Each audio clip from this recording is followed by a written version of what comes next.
সুপ্রিয় দর্শক, আসসালামু আলাইকুম। আশা করছি আপনারা প্রত্যেকে ভালো আছেন। মধ্যপ্রাচ্যে এখন শুনশান নীরবতা এবং একটি ভয়ঙ্কর নীরবতা চলছে। মনে হচ্ছে যেন কিছুই হচ্ছে না, কেউ কিছু করছে না। আমেরিকার পক্ষ থেকে কোনো হামলার হুমকি নেই, কোনো ধরনের বিবৃতি নেই, বক্তৃতা নেই। যে ট্রাম্প পাগলের মতো আজকে ইরানে হামলা করেন, খামেনিকে উঠিয়ে নিয়ে যান, খামেনিকে হত্যা করেন, ইরানকে দেখিয়ে দেন, খামেনির এখন উদ্বিগ্ন হওয়ার সময় এসেছে, এই সমস্ত কথা বলেন, একদম চুপ। মার্কিন কর্মকর্তারা টোটালি চুপ হয়ে গেলেন।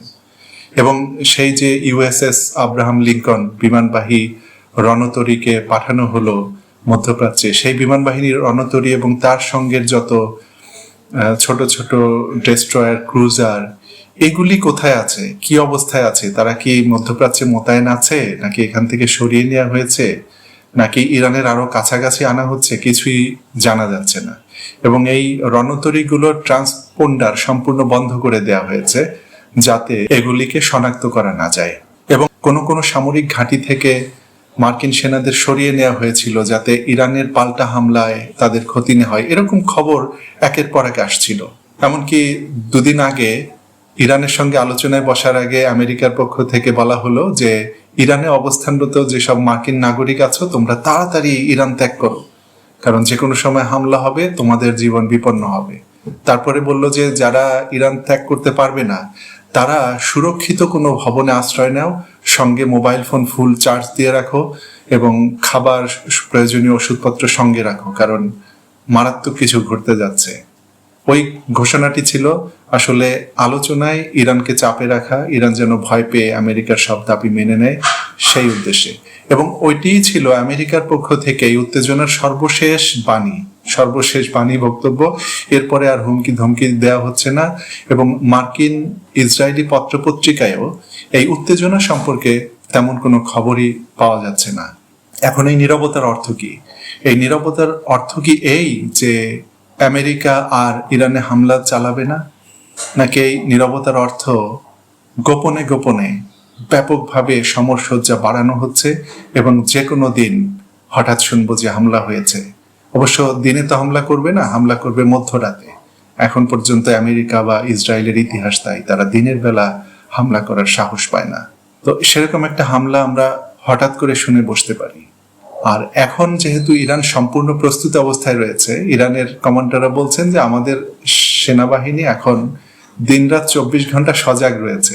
24 ঘন্টা তো সজাগ থাকা যায় না, কিন্তু পালাক্রমে 24 ঘন্টাই তারা তাদের সমস্ত সমরাস্ত্রের পেছনে ক্রু মোতায়েন করে রেখেছে, যে কোনো সময়ে যাতে পাল্টা ব্যবস্থা নেওয়া যায়।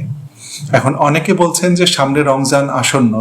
আমাদের চ্যানেলে দু একজন দর্শক কমেন্ট করেছেন যে রমজান শুরু হয়ে যাচ্ছে খুব শিগগিরই, 19শে ফেব্রুয়ারি রমজান শুরু হবে, হয়তো রমজান মাসে আমেরিকা হামলা চালাবে। এই সম্ভাবনাটি খুব একটা গ্রহণ করা যায় না, কারণ রমজান মাস মুসলমানদের পবিত্র মাস, তারা ধর্মকর্ম পালন করবে, এটি সারা বিশ্বে প্রচলিত এবং সবাই জানে। সেই রমজান মাসে যদি হামলা করে বসে, তাহলে সেটা আমেরিকার জন্য বড় ধরনের নৈতিক বিপর্যয় হবে। নৈতিকভাবে আমেরিকা প্রচন্ড চাপের মুখে পড়বে। তারপরে বলা যায় না, আমেরিকা বিশ্ব মোড়ল রমজান মাসে হামলা চালিয়ে দিতেও পারে। আরেকটি আশঙ্কা রয়েছে, সেটি হচ্ছে যে 21শে মার্চ অর্থাৎ রমজানের ঈদের 1-2 দিন পরেই ইরানে নওরোজ শুরু হয়। নওরোজ মানে হচ্ছে ইরানিদের সবচেয়ে বড় বাৎসরিক উৎসব, নতুন বছরের উৎসব, নববর্ষের উৎসব। এই উৎসব চলে 2 সপ্তাহ ধরে। তো 21শে মার্চ থেকে ইরানিদের যে সর্ববৃহৎ উৎসব শুরু হয়, এই সময়ও ইরানের ভেতরে কোনো ধরনের প্রস্তুতি থাকে না। মানে কাউকে তার নিজের স্থানে পাওয়া যায় না, কোনো ডাক্তার, কোনো বিশেষজ্ঞ ডাক্তার খুব একটা পাওয়া যায় না। তারা সবাই হলিডে উৎসব করার জন্য বিভিন্ন জায়গায় সফরে থাকেন। সামরিক বাহিনীও ওইভাবে প্রস্তুত থাকে না, নিয়মিত ডিউটি থাকে, কিন্তু সেই রকম কোনো প্রস্তুতি সামরিক বাহিনীর থাকে না। সেই নওরোজকে সামনে রেখেও হামলা করার একটা আশঙ্কা রয়েছে। আমেরিকা ইসরায়েল কাপুরুষোচিতভাবে ওই সময় হামলা করে বসতে পারে, কিন্তু সেটা তো অনেক দেরি। 21শে মার্চ আসতে এখনো আরো প্রায় 1.5 মাস দেরি। তো সার্বিকভাবে এখন একটা ভয়ঙ্কর নীরবতা চলছে। এই নীরবতার মধ্যে ইরানের প্রস্তুতি কিন্তু থেমে নেই। ইরানে 8ই ফেব্রুয়ারি গতকাল বিমান বাহিনী দিবস পালিত হয়েছে এবং বিমান বাহিনী দিবসে ইরানের সেনাপ্রধান major general Abdur Rahim Musavi আমেরিকাকে কঠোর হুঁশিয়ারি উচ্চারণ করেছেন। বিমান বাহিনী দিবস 8ই ফেব্রুয়ারি কেন পালিত হয়? কারণ 1979 সালের এই দিনে ইরানের তৎকালীন বিমান বাহিনী, সেই সময়কার যে রেজা শাহ পাহলাভি সরকার ক্ষমতায়, তখন বিমান বাহিনী এসে বিপ্লবের নেতা ইসলামী ইরানের প্রতিষ্ঠাতা ইমাম খোমেনির আনুগত্য প্রকাশ করেছিল, ইমাম খোমেনির প্রতি তাদের আনুগত্য প্রকাশ করেছিল। 11ই ফেব্রুয়ারি বিপ্লব সফল হয়েছিল, অর্থাৎ ইরানের ইসলামী বিপ্লব চূড়ান্ত বিজয় ঘটে 11ই ফেব্রুয়ারি। তার 3 দিন আগে রেজা শাহ সরকার ক্ষমতায়, তখন বিমান বাহিনী ইমাম খোমেনির প্রতি আনুগত্য প্রকাশ করেছিল তার সঙ্গে সাক্ষাৎ করে। তখনকার ছবি, ভিডিও এখনো খুঁজলে পাওয়া যায়। এখন ইমাম খোমেনির কথা বলা হলো, আমাদের তরুণ প্রজন্ম যারা আছেন, জেন জি, তাদের অনেকে ইমাম খোমেনির নাম শুনেছেন, আয়াতুল্লাহ খামেনির নাম শোনেন, কিন্তু সেই সময়কার ইতিহাস তাদের খুব বেশি জানা নাও থাকতে পারে সবার। সেজন্য আমি খুব সংক্ষেপে এই খামেনি ইরানের বিপ্লবের ইতিহাসটা একটু তুলে ধরি। তাহলে এই ইরান কেন আমেরিকার শত্রু এবং আমেরিকা কেন ইরানকে এখন ধ্বংস করে ফেলতে চাইছে সেটি বোঝা সহজ হবে। খোমেনি আর খামেনি কিন্তু দুইজন আলাদা সত্তা, আলাদা ব্যক্তি। আমাদের দেশের অনেকেই এই ভুলটা করেন, তারা ভাবেন এখন যে সুপ্রিম লিডার আছেন ইরানের তিনি বোধহয় খোমেনি। না, ইনি খোমেনি না, ইনি হচ্ছেন খামেনি। খোমেনি 1979 সালে ইরানের ইসলামী বিপ্লব সফল করেছিলেন, তার নেতৃত্বে বিপ্লব হয়েছিল এবং তিনি 1989 সালে, অর্থাৎ 10 বছরের মাথায় তিনি মৃত্যুবরণ করেন, তার স্বাভাবিক মৃত্যু হয়। 89 সালের জুন মাসে তার মৃত্যুর পরে বর্তমান যে supreme leader Ayatollah Ali Khamenei, যিনি এখন বাংলাদেশে বেশ জনপ্রিয় হয়ে উঠেছেন, কারণ মার্কিন প্রেসিডেন্ট ট্রাম্প, সাম্রাজ্যবাদী আমেরিকা যুক্তরাষ্ট্রের প্রেসিডেন্ট ট্রাম্প তাকে হত্যা করতে চেয়েছেন। ভেনেজুয়েলার প্রেসিডেন্ট নিকোলাস মাদুরোকে অনেকেই আমরা চিনতাম না, কিন্তু যখন আমেরিকা তাকে তুলে নিয়ে গেল তখন আমাদের কাছে তিনি হিরো হয়ে গেছেন। সেরকম ভাবে ট্রাম্প যখন বললেন যে খামেনিকে আমি তুলে নিয়ে যাব কিংবা হত্যা করব, তখন কিন্তু আলী খামেনি আমাদের কাছে এখন জনপ্রিয় একজন নেতা, তিনি একজন আধ্যাত্মিক নেতাও বটে। তাহলে ইমাম খোমেনি আলাদা ব্যক্তি, তিনি এখন থেকে 37 বছর আগে মৃত্যুবরণ করেছেন, আর খামেনি হচ্ছেন তার শাগরেদ, তার সাথে কোনো ব্যক্তিগত বা পারিবারিক সম্পর্ক নেই। বিপ্লবের সহচর হিসেবে ইমাম খোমেনির সঙ্গে তিনি ছিলেন। সেই খামেনি এখন হচ্ছেন সুপ্রিম লিডার। এখন ইমাম খোমেনি কি বিপ্লব করেছিলেন সেটিও খুব সংক্ষেপে বলে দেই, এটি জানা থাকলে ইরানের এই বর্তমান পরিস্থিতি বোঝা সহজ হবে। আমি আগেই বলেছি, ইমাম খোমেনি ছিলেন একজন আলেমে দিন। তিনি একটি মাদ্রাসায় ধর্মীয় শিক্ষা দিতেন, কিন্তু ইরানের সাবেক যে রেজা শাহ পাহলাভি সরকার ছিল সে ইসলাম বিদ্বেষী ছিল এবং মুসলমানদের দমন করে এবং ইরান থেকে ইসলামের নাম নিশানা মুছে ফেলার একটা সুদীর্ঘ পরিকল্পনা এবং কর্মসূচি নিয়ে এগিয়ে যাচ্ছিল। সেই ইসলামের নাম নিশানা মুছে ফেলার অংশ হিসেবে হিজাব নিষিদ্ধ করা হয় ইরানে। ইরান একটি রক্ষণশীল দেশ, আফগানিস্তান যেমন রক্ষণশীল দেশ, সেখানকার মেয়েরা, বেশিরভাগ নারী তখন হিজাব পরেই রাস্তায় বের হতো, বোরকা পরে রাস্তায় বের হতো। রেজা শাহ পাহলাভি সেই বোরকা নিষিদ্ধ করে দিয়েছিল।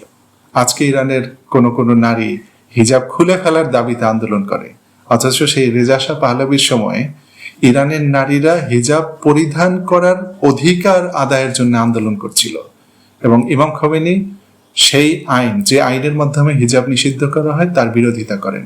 আরেকটি কালা কানুন ছিল ইরানে, যে ইরানের ভূমিতে যদি কোনো বিদেশি কোনো অপরাধ করে, খুন করে, রাহাজানি করে, ধর্ষণ করে, তার বিচার ইরানের আইনে করা যাবে না। একটি দেশের সরকার কতটা নিজের মাথা বিকিয়ে দিতে পারে বিদেশিদের পদতলে, সেটি এখান থেকে বোঝা যায়।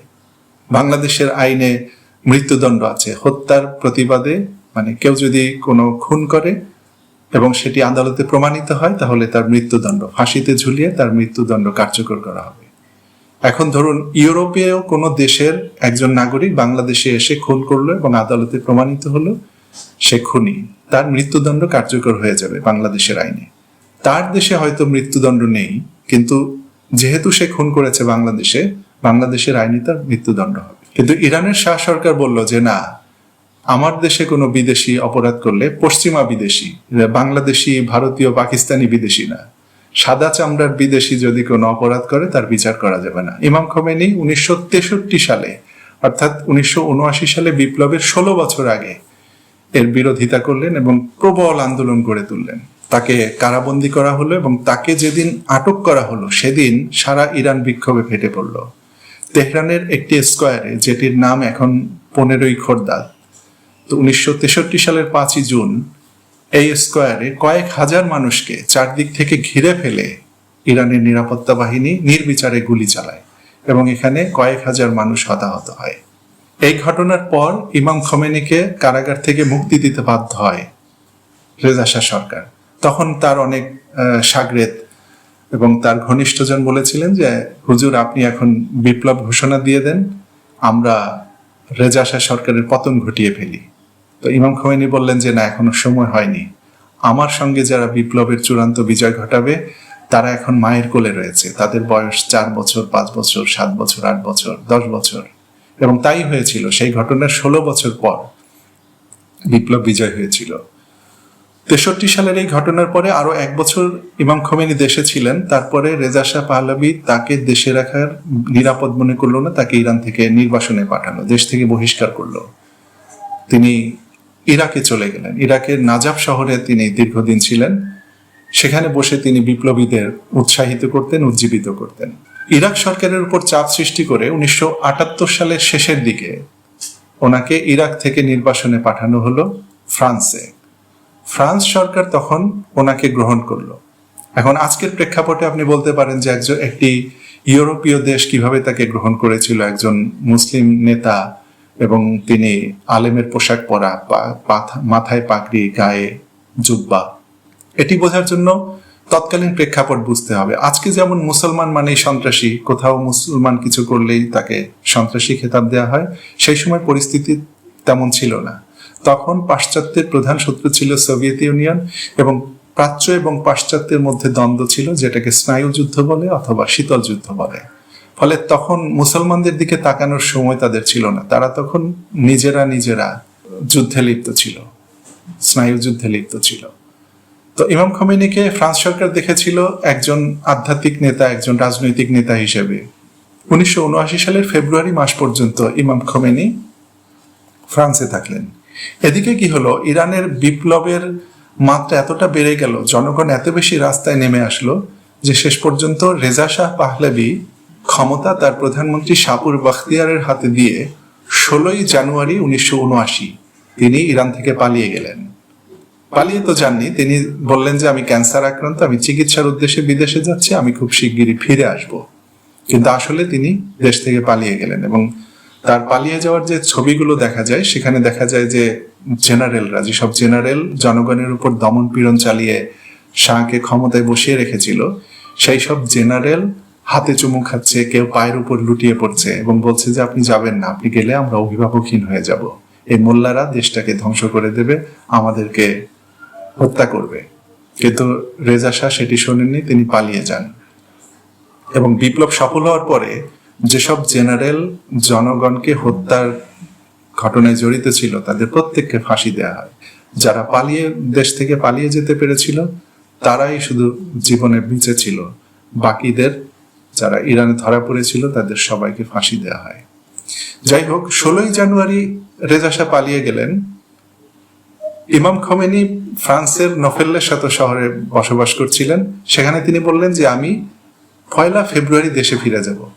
দেশে কিন্তু তখনও শাহ সরকার ক্ষমতায়, শাহ সরকারের প্রধানমন্ত্রী শাপুর বাখতিয়ার তিনি ক্ষমতায়। তিনি ইমাম খোমেনি বললেন আমি দেশে ফিরে যাব। অনেকেই নিষেধ করলেন যে আপনি এখন যাবেন না, কারণ দেশে গেলে আপনার বিপদ হতে পারে যে আপনি ল্যান্ড করার সময় আপনার প্লেনটাই আকাশে উড়িয়ে দেওয়া হবে এবং এয়ারপোর্টের চারপাশে আকাশে তাক করে কামান প্রস্তুত রাখা হয়েছিল ভয় দেখানোর জন্য, এবং হয়তো তাদের ইচ্ছাও ছিল বিমান উড়িয়ে দেওয়ার, কিন্তু দেয়নি। এয়ার ফ্রান্সের একটি বোয়িং 747 বিমানে করে ইমাম খোমেনি দেশে ফিরে আসলেন এবং এয়ারপোর্টে নামার পরে লক্ষ লক্ষ জনতা এয়ারপোর্ট ঘেরাও করেছিল এবং তাকে স্বাগত জানাতে এসেছিল। এই দৃশ্য দেখে এয়ার ফ্রান্সের যে পাইলট তিনি নিজে নেমে এসে ইমাম খোমেনির হাত ধরে প্লেনের সিঁড়ি দিয়ে তাকে নিচে নামিয়ে নিয়ে এসেছিলেন, সেই ছবি এখনো আছে।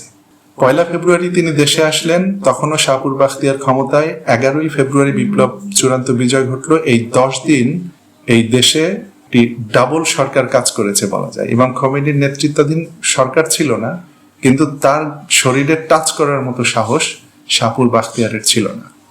তিনি ইমাম খোমেনির কাছে আলোচনার প্রস্তাব পাঠালেন যে হুজুর আসেন আমরা আলোচনা করি, আলোচনা করে একটা সমঝোতায় আসি, এইভাবে তো দেশ চলে না, দেশ তো অচল হয়ে গেছে। ইমাম খোমেনি বললেন যে তোমাকে তো আমি চিনি না, তুমি কে? তুমি ক্ষমতা ত্যাগ করো তাড়াতাড়ি, এই দেশের ক্ষমতা জনগণের, জনগণ আমাকে ম্যান্ডেট দিয়েছে, আমি এখন দেশ চালাবো। তিনি আলোচনায় বসেননি।